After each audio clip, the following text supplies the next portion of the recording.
So this is going to be a little different than a normal Night Sky Prince video, because this is mostly just me talking off the top of my head, with no real structure, but boy do I have a lot of things to say about that Final Fantasy VII Rebirth trailer. First of all, I think it was a really cool trailer. It showed off a lot of gameplay, which a lot of these big showcase games never do. In fact, it's one of my least favorite things about gaming showcases in general. These weird CGI teasers that don't even really tell us what type of game that they're trying to advertise. But here it was loaded with gameplay. In fact, it was probably more gameplay than it was cutscene. But the cutscenes that we did see, there's a lot of stuff to speculate on. There's a mix here of stuff that everyone should know from the original FF7, and then there's a whole lot of stuff here that was definitely not in the original FF7. The first thing I want to comment on is a bit of a nitpick. It's not with the game itself, but with the trailer. Can Square Enix please start uploading these trailers in 4K at a decent bitrate?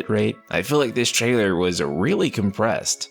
Compressed to the point of where I can't even feel like I can be a legitimate judge of the game's visuals, just because the video compression itself was so bad that it's really hard to objectively look at the game. And the first Rebirth trailer was also like this, and I got no idea why Square Enix keeps uploading these trailers that are so compressed. Now we gotta talk about this first scene. My reaction to this first scene was, as soon as I saw it, is, oh my god, Schrodinger's baby seal is right. There really is only one timeline. Now I know this is the opposite of what most people thought. Most people looked at this and was like, 2 timelines confirmed. This is the Zack Terrier Dog timeline. And the response from everyone else saying, oh man, this confirms the single timeline theory was, NSP, what are you on right now? This is something that I've spent a long time talking to FF7 theorists about, but many of us have arrived at the single timeline theory. In particular, Schrodinger's baby seal long predicted that one of the first things they'll do is show a trailer with the main cast of FF7 being dead. I know that not everyone is going to agree on this, and that's fair, but I just want to share with you the idea on the single timeline theory. The idea is that after the Whispers were defeated, all of history was rewritten, and now the entire world believes that the main cast of FF7 is dead, except for Rufus, who knows the truth. However, when altering the timeline outside of time itself, it caused time paradoxes to happen, and Sephiroth was able to rewrite destiny the way he saw fit. Think about the tornado scene, or the Barret being stabbed scene. There's a lot of instances in Final Fantasy VII Remake where they show the main party dying, and I don't think that was just a fake out or Sephiroth messing with Cloud's mind, although I think they initially made it look like that. I think it actually goes much deeper, and I also think that these time paradoxes are why there's 2 Buster Swords. Of course, with this theory, it also means that Zack and Cloud are in the same timeline, something that a lot of you don't like, but I think this will be the core mystery of Rebirth, and will drive the story. The party questioning, why does the world think we died? The way I kind of imagine it playing out in my head is that they'll just be wandering around a town. It could be calm, it could be later in the game. They will see Stamp, iconic beagle dog, but now that beagle is a terrier. You'll have Barret in particular looking at the dog and being like, ain't Stamp supposed to be a beagle? That was my terrible Barret impression. And then you'll go around and ask people around town, and there'll be like an old 70, 80-year-old grandma, and she's gonna be like, I've been around 70 years and Stamp has always been a terrier. I'm sorry you guys have to endure my cringe impressions for this, but it's just to help you paint the picture. And so everyone in the world is going to agree that Stamp has always been a terrier. Then from there, they'll start seeing reports on the news that they died, etc.,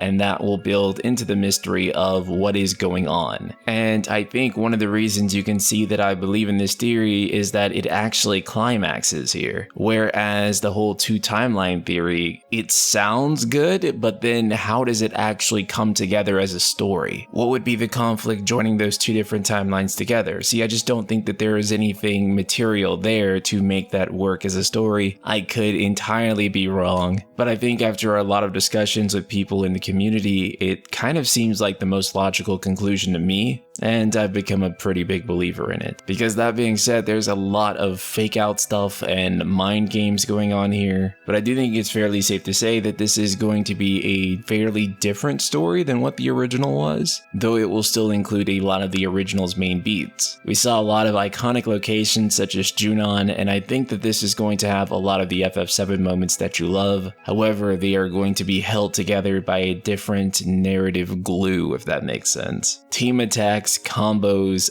the game's battle system just looks stellar. This has kind of never been a worry for me with the Final Fantasy VII Remake trilogy. I thought they nailed the combat in the first game. It's probably one of the most fun Final Fantasy games to play simply from a gameplay perspective, and I'm really excited to see how much more they do with this game's combat system, because again, I think it is really one of the best combat systems that Square's ever put out. The dual techs look great, getting to see Yuffie and Red 13 in action looks great. There's the whole 2-disc thing, which a lot of people are excited about. I don't think that is quite, it's not exciting, but it's not exciting either. It's just kind of a piece of information to me. Allow me to explain. There's been a lot of theories that you're going to have to swap discs like back in the old days, and guys, that's literally not how modern video game consoles work. There's like an install disc and a play disc, but honestly, the PS5 doesn't even actually read from the disc beyond the 1.0 installation. After that, your disc literally just becomes a verification key. All of the data is being read off of the solid state drive and not the disc. So there is not going to be an insert disc 2 screen. I know a lot of people wanted to see that, but it's more than likely not going to happen. Not in the way you're hoping. Secondly, I don't think the file size is any real indicator of how big this game is going to be. I honestly think that's like the worst false equivalence that you can use. To give you an example, Call of Duty Black Ops Cold War is 250 gigabytes on PC, and that's not a big open world game. But if you need me to spell it out a little bit more clearer, think about FF7R on PS4, which came on 2 discs. Now, is that really 2 PS4 games worth of content? Is the game really that much significantly bigger than other PS4 games? No, it's not. What takes up most of the storage on those discs is actually the pre-rendered cinematics, particularly if you're going to be rendering those cinematics at 4K 60 frames per second, which Rebirth is probably going to do. Fun fact, the original FF7 fits entirely on 1 disc, but it was the FMVs that made them have to use 3 discs. And in fact, the OG FF7 contains the same game data across all 3 discs. And literally, the only change across the 3 discs is the FMVs. So in that sense, you could say it's going to be like the original FF7. And I mean, you know, you have massive open world games like Tears of the Kingdom, which are 16 gigabytes. Elden Ring is 45 gigabytes on PS5. I don't think this game is going to be bigger than Elden Ring. But listen, I totally get why Square would advertise the whole 2-disc thing in such a hard way. Nostalgic JRPG nerds will see it and they will absolutely love it. But in actuality, it just means that the game's file size will be big. Again, there's a ton of things that can contribute to that. 4K textures, uncompressed audio files, in particular 4K FMVs. And this is also probably a good reason that FF16 is not going to be on 2 discs, because 16 is using all in-game real-time cutscenes. Another thing too is that a lot of times whenever a cutaway scene is used, and by that I mean they're showing characters in different locations doing different things, those are typically rendered using in-engine assets. However, they're actually rendered to a video file. Now that may sound crazy to some of you. Why is that a common technique? And the reason developers use that as a common technique is because it's actually a lot faster to not unload the scene that your characters are in, but load a video file of where some other characters are at, and then play that video file rather than load the scene, unload the scene, then reload the scene that the characters were previously in. This is one of the way developers optimize load times. Now it does come at the cost of storage. So again, the size of this game really is not going to be determined by how many discs it has or the file size. I think it's great marketing. I think if I was Square Enix, I would totally push that. Hey guys, 2 discs like the old days. But I think that when you look at it practically, 2 discs doesn't actually mean anything real. It doesn't mean anything bad, doesn't mean anything good. It's just that's an estimate of the game's file size, which again, you do have to wonder what those files are, but it is probably a lot of